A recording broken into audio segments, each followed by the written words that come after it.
Oke, bismillahirrahmanirrahim. Assalamualaikum warahmatullahi wabarakatuh. Alhamdulillahirrabbilalamin. Wassalatu wassalamu ala asyrafil anbiya'i wal mursalin wa ala alihi wa sahbihi ajmain amma ba'du. Alhamdulillah pada kesempatan kali ini kita bisa bertemu kembali, dan pada hari ini kita akan belajar yang namanya Tobaqotu Inda Muhaddisin. Jadi ini adalah sebuah ilmu Tobaqoh atau salah satu dari turunannya ilmu Rijalul Hadis. Nah, di dalam ilmu Tobaqoh Indal Muhaddisin ini kita akan membahas sebenarnya apa sih yang dimaksud dengan Tobaqoh itu dan bagaimana urgensinya untuk dalam ilmu hadis itu sendiri. Baiklah, Tobaqotu Inda Muhaddisin atau yang disebut dengan pengelompokan itu yang dimaksud adalah, kalau pengertiannya yaitu kaum yang saling berdekatan di dalam umur dan isnad atau dalam isnad saja. Ini bisa disebut ini gurumu, dan bisa saja ini guru juga yang lain atau yang berdekatan dengan gurunya atau syekhnya dari zaman dari satu zaman. Nah, maksudnya itu gimana sih? Ya, yang dimaksud ini kalau kita lihat pengertiannya itu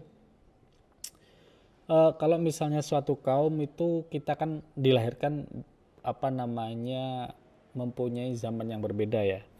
Kayak misalnya zaman 80-an, zaman 70-an, ada generasi milenial. Nah, generasi inilah yang disebut dengan Tobaqoh. Nah, bisa jadi karena memang Jailun itu dalam bahasa Arab tuh ya satu masa ya, atau generasi milenial, generasi Z, generasi X. Nah, itulah yang disebut dengan Tobaqoh. Kalau zamannya kakek-kakek kita dulu disebut dengan zamannya baby boom. Nah, kita generasi 80-an atau 90-an. Nah, dan seterusnya. Jadi generasi ini berdekatan. Generasi kakek kita satu angkatan, generasi bawahnya anaknya satu angkatan, generasi cucunya satu angkatan juga. Inilah yang disebut dengan Tobaqoh atau pengelompokan menurut umur, menurut zaman, karena memang berdekatan. Nah, ini karena kedekatan inilah yang kita sebut dengan pengelompokan umur. Kalau kembali kita lihat, ada yang namanya zamanus sahabah, ada zamanut tabi'in, ada yang disebut dengan generasi tabi'ut tabi'in. Inilah yang disebut dengan Tobaqoh. Ini pengelompokan secara umum. Nah, dari para ilmuwan itu, ilmuwan muslim itu mengelompokkannya sedemikian secara umum. Nah, ilmu Tobaqoh Muhaddisin atau Tobaqoh Indal Muhaddisin ini kalau kita lihat di isnad atau di sanad itu kan banyak sekali nama-namanya itu.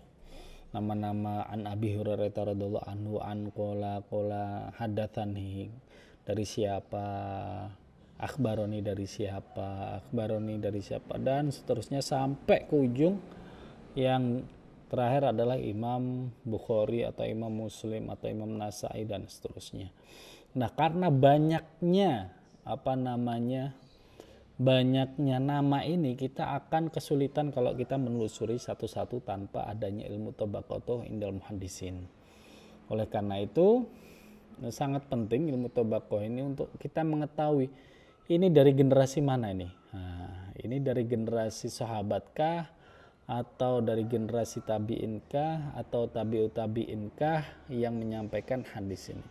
Kenapa? Karena banyak sekali nama-nama yang satu zaman. Kayak misalnya nama orang Arab itu mereka nggak kayak orang Indonesia ya. Kalau orang Arab itu namanya cuma satu dua kata aja, satu paling nggak. Umar ya, misalnya bapaknya siapa, Khotob, jadi namanya Umar ibnul Khotob. Untuk membedakan dari Umar satu dengan Umar yang lain itu seperti itu. Umar apalagi Umar bin Abdul Aziz. Nah, ada dua Umar itu, tapi beda generasi ini. Ada Umar bin Khattab, ada Umar bin Abdul Aziz. Nah, ini sudah beda generasi. Itulah gunanya Tobaqotul Muhaddisin. Ini Umar yang mana ini? Umar ibn Abdul Aziz atau Umar bin Khattab? Oh, ternyata Umar bin Khattab kita tahu Umar bin Khattab itu ternyata berasal dari Tabaqatus Sahabah. Umar bin Abdul Aziz bukan, bawahnya lagi. Nah, seperti itulah kira-kira aplikasi dari ilmu tabaqoh ketika kita meneliti dari nama-nama yang ada di sanad. Nah, kalau kita namanya kan panjang-panjang, ada 2 kata, 3 kata, bahkan 4 kata bisa disebut. Nah ini kalau misalnya mereka jadi masuk rijalus sanad ini, wallahu alam. Kalau orang Indonesia yang masuk dalam sanad bisa panjang itu sanadnya ya. Susah ngapalinya. Oleh karena itu ilmu tabaqoh itu gunanya untuk itu, untuk mengklasifikasi nama ini dari kalangan siapa, ini dari kalangan siapa, dari kalangan siapa, sehingga kita bisa menelusuri dengan mudah keilmuannya siapa, gurunya siapa, dan seterusnya. Oleh karena itu seperti biasanya dalam keilmuan itu kan ada yang namanya pionir atau kita biasa sebut dengan pendiri ilmu tersebut. Nah, kalau ilmu ini sebenarnya sudah banyak berserakan, tetapi yang mengklasifikasinya diantaranya itu adalah Muhammad ibnu Umar al-Waqidi sekitar tahun 70 Hijriah, sama Al-Haisam ibnu Adi tahun 70 juga. Ini meninggalnya mungkin ya. Itulah saya ambil sampel 2 orang ini, sebenarnya masih banyak lagi yang bisa disebutkan. Selanjutnya adalah apa sih pentingnya dan faidahnya itu? Yang pertama adalah mencegah dari kemiripan nama dan julukannya. Karena saya sebutkan di awal, ada yang namanya sama, ada yang namanya mirip, sehingga kalau kita nggak ngerti tabaqohnya akan disebut dengan nama yang kita tahu. Ini Umarnya ada di bawah nih, tapi dikira kita Umar bin Khattab, ternyata bukan. Kita taunya Umar bin Khattab, ternyata ada Umar lain gitu, yang dari tabaqoh bawahnya. Hasan siapa? Hasan bin Abi Thalib kah atau Hasan siapa? Nah ini kita kalau nggak tahu urutannya, nah ini tabaqohnya kita akan ketukar-tukar karena namanya sama, julukannya mungkin juga bisa sama, karena kan seorang murid itu menampakkan gurunya kadang bukan nama aslinya tetapi nama julukannya. Ada yang disebut dengan tadlisul isnad atau hadis mudallas, yang menampakkan nama julukannya bukan nama aslinya, asli gurunya.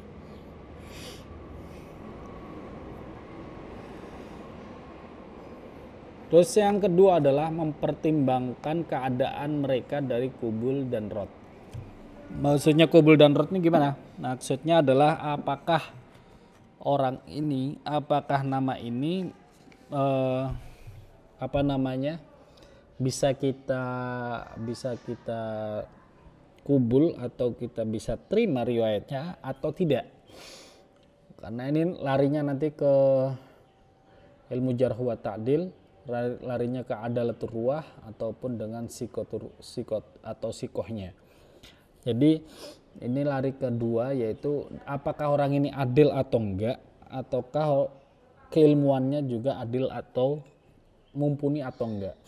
Nah sehingga kita akan tahu, oh ini ternyata bukan dari orang yang kita maksud, dan ini tidak ada orang yang merekomendasikan. Biasanya kalau ulama itu merekomendasikan orang, misalnya si fulan wa wal hafid wal wara wa apalagi ya, dan dia menjaga akhlakul karimahnya, dan dia bagus dalam meriwayatkan hadis. Nah ini biasanya ada nih komentar-komentar para ulama, komentar-komentar muridnya atau komentar para gurunya yang di zamannya. Nah ini yang merekomendasikan bahwasanya si fulan A ini adalah yang kita qabul. Nah kalau misalnya nggak ada, terus ini siapa ini si A ini, nggak ketahuan orangnya, ini bisa jadi rot karena memang asal usulnya nggak jelas, atau bahkan masuk dalam backlistnya ulama.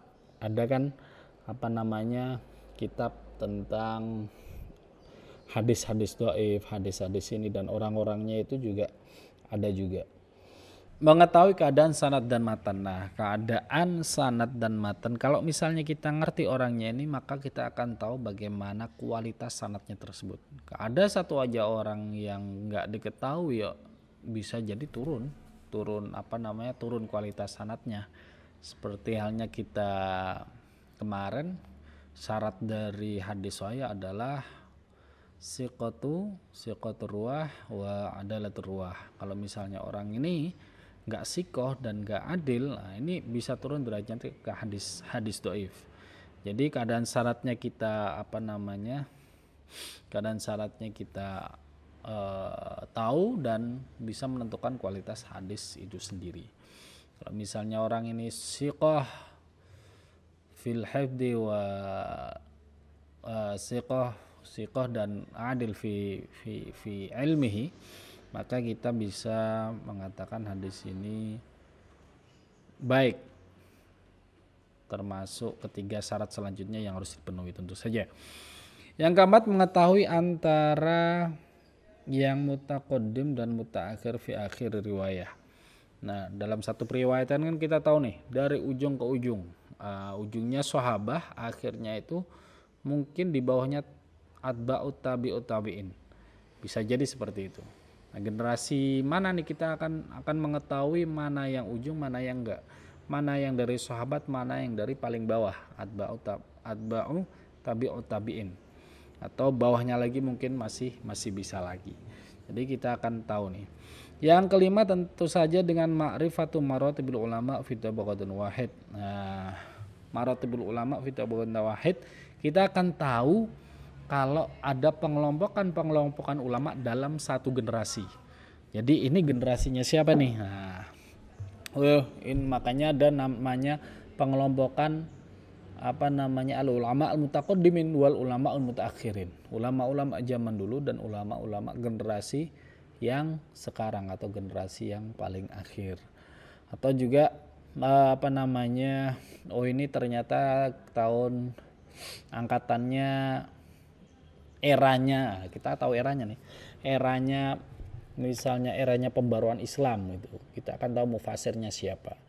Oh, ini zamannya Abbasiyah, zamannya zaman yang sangat keemasannya Islam, keilmuannya luar biasa. Ini siapa aja ulamanya. Inilah yang disebut, kita akan tahu pengelompokan tobakoh ini. Nah, tobakoh ini mempunyai macam-macam ternyata. Enggak cuma dari zaman aja, tetapi juga dari tempat juga ada. Tempat atau daerah. Misalnya kalau ketika di Andalusia itu zaman Bani Umayyah itu mereka itu jaya-jayanya, maka kita akan tahu, oh ternyata ulama di sana itu ini. Dari zamannya Harun Rasyid Abbasiyah di Baghdad atau di Irak tuh, zamannya itu di sana ulamanya ini. Lalu di Mesir ada ulama misalnya angkatannya Imam Syafi'i siapa dan seterusnya. Oleh karena itu di tempat atau daerah ulamanya siapa aja, sehingga kita tahu yang namanya madrasatul tafsir atau madrasatul ilmiah atau madrasatul hadis. Pendirian madrasah hadis itu di tempat ini. Salah satunya itu di Al-Azhar Asy-Syarif yang sampai hari ini menjadi benteng terakhir dari keilmuan Islam. Di sana kita tahu tempatnya nyari ilmu Islam di mana? Di Al-Azhar saja, Top University. Itu salah satunya. Dan juga ada tobakoh ilmiah. Tobakoh ilmiah ini adalah yang dimaksud dengan tadi angkatan dari zaman tobakoh ilmiah itu rumpun keilmuan, bisa jadi rumpun keilmuan hadis itu pakarnya siapa? Rumpun keilmuan tafsir misalnya kita mengenal yang namanya Dr. Zainul Majdi, kita mengenal Hamka, kita mengenal Prof. Quraisy Shihab, kita mengenal yang namanya kalau hari ini kita mengenal Gus Baha, seorang ahli tafsir, dan juga kita bisa ulama-ulama luar negeri pun juga banyak kalau kita kita telusuri gitu. Jadi rumpun ilmiah itu juga sangat tobakoh fi ilmi.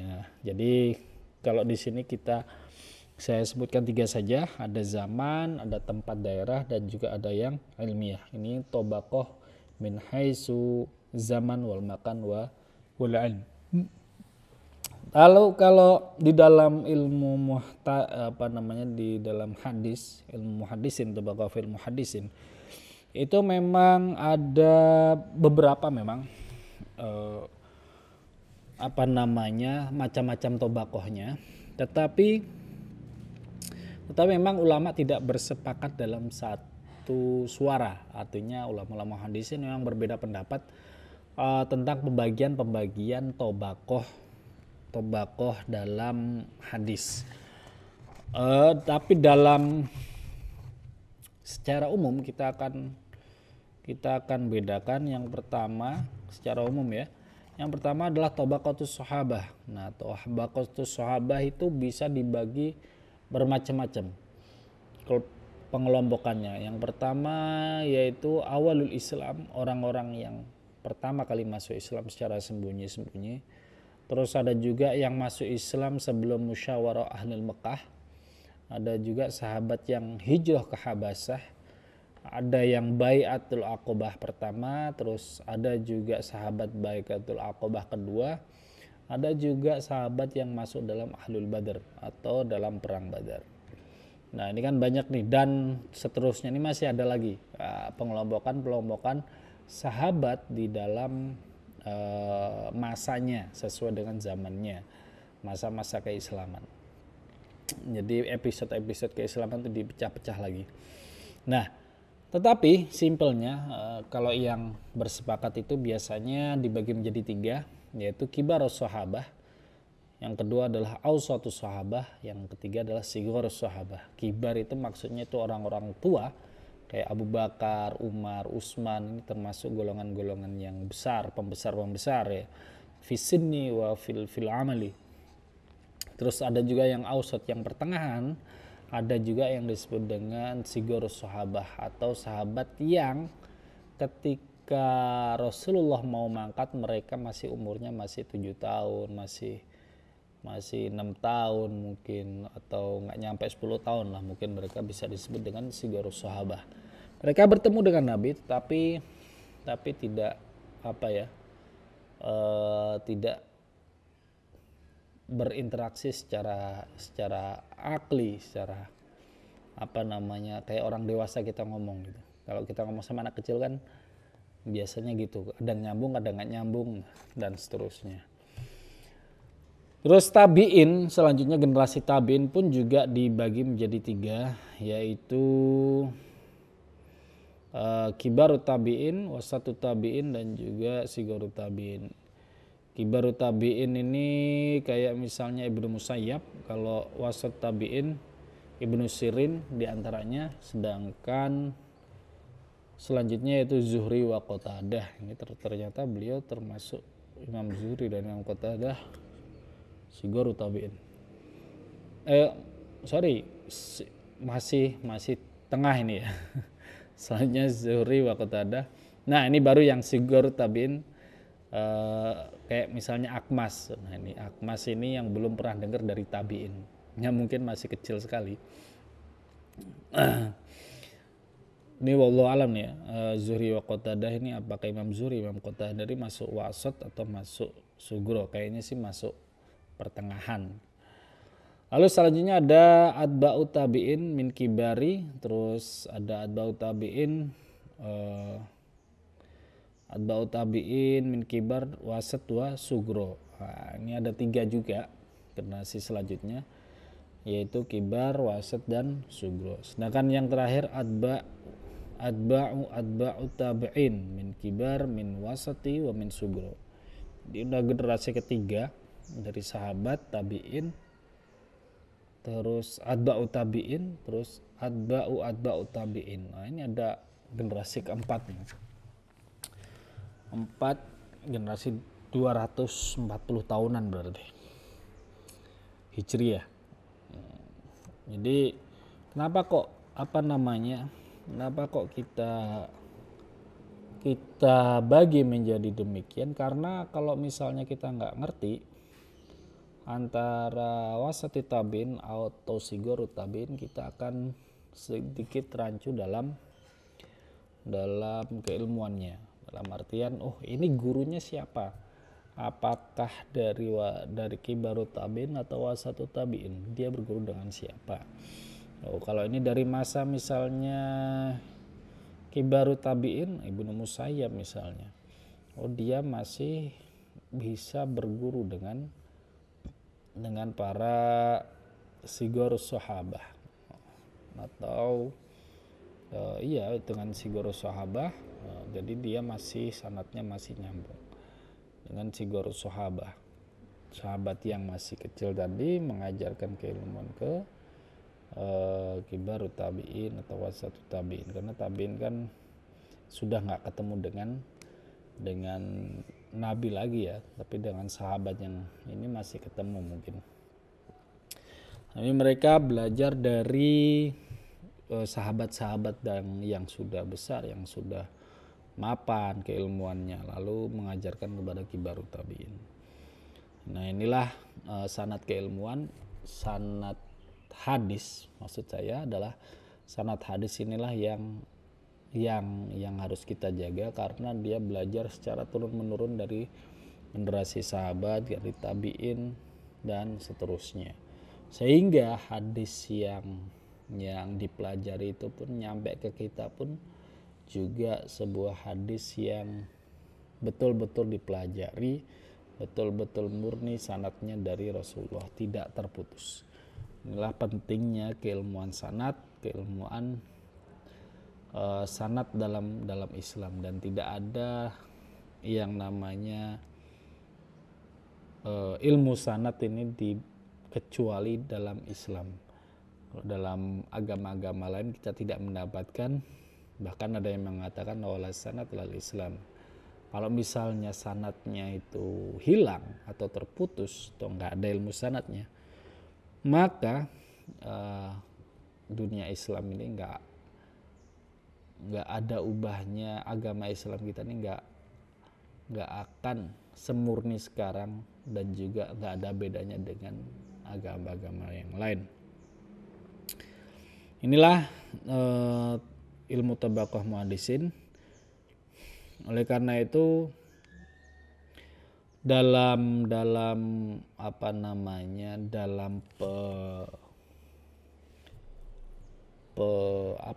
pembatasan lah, kita bisa disebut dengan pembatasan generasi-generasi ini, para ilmuwan tidak bersepakat dalam satu zaman atau satu tahun sekian sampai tahun sekian, tahun sekian sampai tahun sekian adalah tabiin, tahun sekian sampai tahun sekian adalah sigorut tabiin.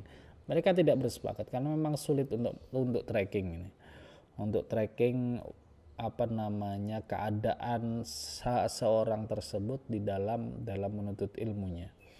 Oleh karena itu sulit untuk menentukan zamannya atau membatasi tahun-tahunnya itu. Jadi ulama sangat berbeda pendapat. Jadi ya oleh karena itu masuk mana ini, ada yang bilang masuk sahabat, kibarus sahabat, ada yang bilang ini masuk kibarut tabiin, ada yang bilang ini sigorus sahabat dan selanjutnya. Jadi tipis-tipis.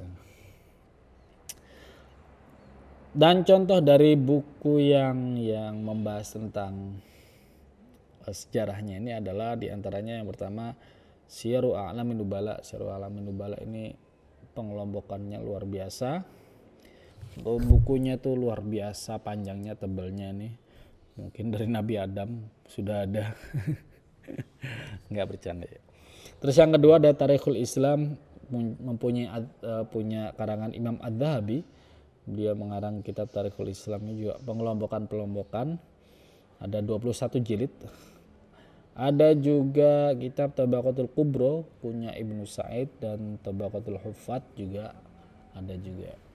Kalau dari keilmuan sih ada At-Tafsir wal Mufassirun, itu juga ada, termasuk tabaqah ilmiah itu. Kalau ini masih tabaqah zamaniyah. Oke, saya pikir itu kuliah kita pada hari ini, semoga bermanfaat. Jangan lupa komen di bawah, dan sekiranya kalau ada yang ditanyakan silakan komen di bawah juga. Jangan lupa subscribe dan sebarkan kalau misalnya bermanfaat. Syukran. Assalamualaikum warahmatullahi wabarakatuh. Sampai jumpa di lain kesempatan.